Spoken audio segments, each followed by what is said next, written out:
I've taken excerpts from something written by Rush Limbaugh's father several years ago. It's called Americans Who Risk. Closer to the mic.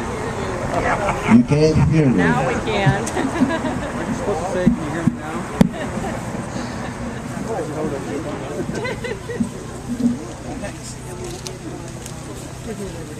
Even before the list was published, the British marked down every member of Congress suspected of having put his name to treason.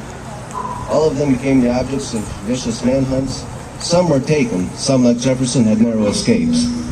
All who had property or families in their British strongholds suffered.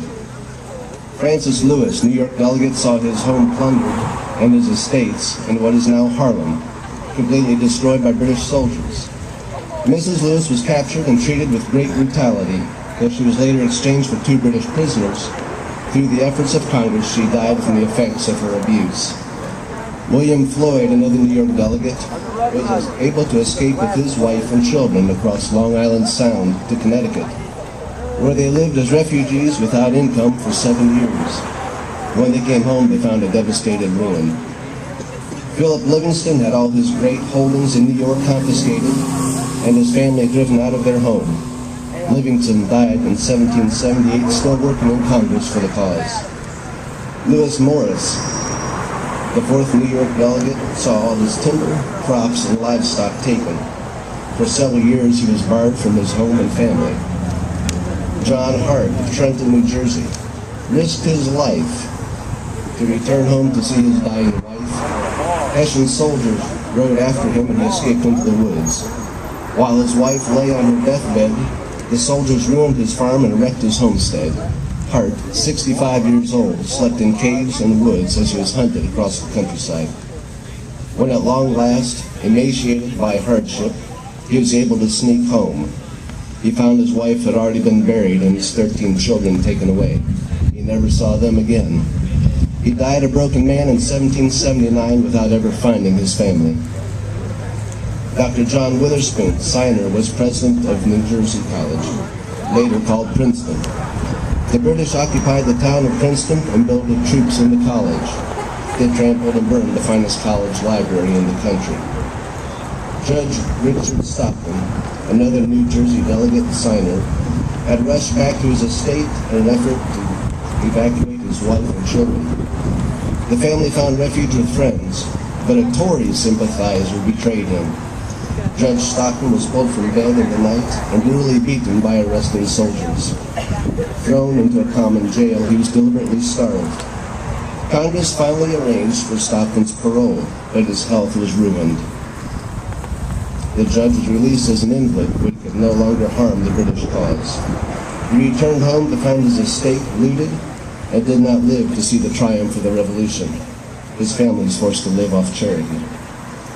Robert Morris, the merchant prince of Philadelphia, delegate and signer, met Washington's appeals and pleas for money year after year. He made and raised arms and provisions, which made it possible for Washington to cross the Delaware at Trenton. In the process, he lost 150 ships at sea, bleeding his own fortune and credit almost dry. George Clymer, Pennsylvania signer, escaped with his family from their home, but their property was completely destroyed by the British in the Germantown and Brandywine campaigns. Dr. Benjamin Rush, also from Pennsylvania, was forced to flee to Maryland. As a heroic surgeon with the Army, Rush had several narrow escapes. John Martin, a Tory in his views previous to the debate, lived in a strongly loyalist area of Pennsylvania. When he came out for independence, most of his neighbors and some of his relatives ostracized him. He was a sensitive and troubled man, and many believed this action killed him. When he died in 1777, his last words to his tormentors were, "Tell them that they will live to see the hour when they shall acknowledge it, the signing, to have been the most glorious service that I have ever rendered to my country." William Ellery, Rhode Island delegate, saw his property and home burned to the ground. Thomas Lynch, South Carolina delegate, had his health broken from privation and exposures while serving as a company commander in the military. His doctors ordered him to seek a cure in the West Indies, and on the voyage, he and his young wife were drowned at sea. Edward Rutledge, Arthur Middleton, and Thomas Hayward Jr. The other 3 South Carolina signers were taken by the British in the siege of Charleston. They were carried as prisoners of war to St. Augustine, Florida, where they were singled out for indignities. They were exchanged at the end of the war, the British in the meantime having completely devastated the large landholdings in the states. Thomas Nelson, signer of Virginia, was at the front in command of the Virginia military forces. With British General Charles Cornwallis in Yorktown, fire from 70 heavy American guns began to destroy Yorktown piece by piece. Lord Cornwallis and his staff moved their headquarters into Nelson's palatial home.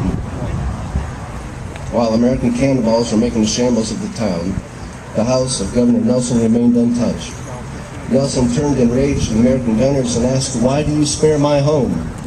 They replied, "Sir, out of respect to you." Nelson cried, "Give me the cannon," and fired on his magnificent home himself, smashing it to bits. But Nelson's sacrifice was not quite over. He had raised $2 million for the revolutionary cause by pledging his own estates.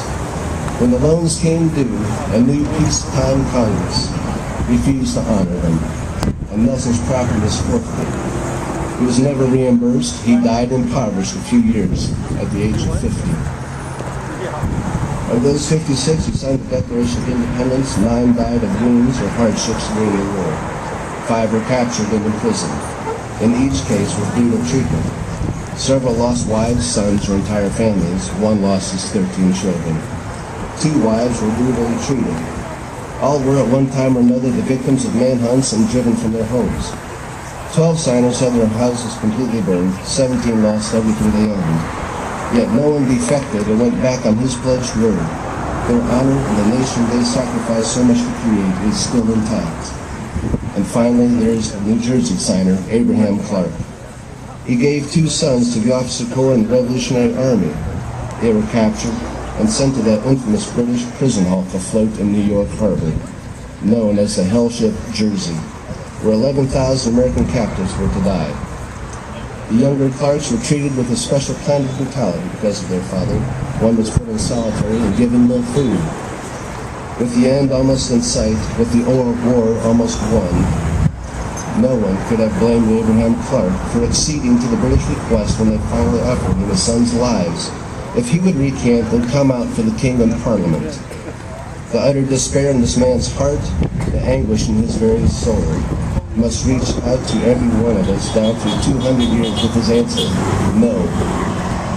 The 56 signers of the Declaration of Independence proved by their every deed that they made no idle boast when they composed the most magnificent curtain line in history. And for the support of this declaration, with a firm reliance on the protection of divine providence, we mutually pledge to each other our lives, our fortunes, and our sacred honor.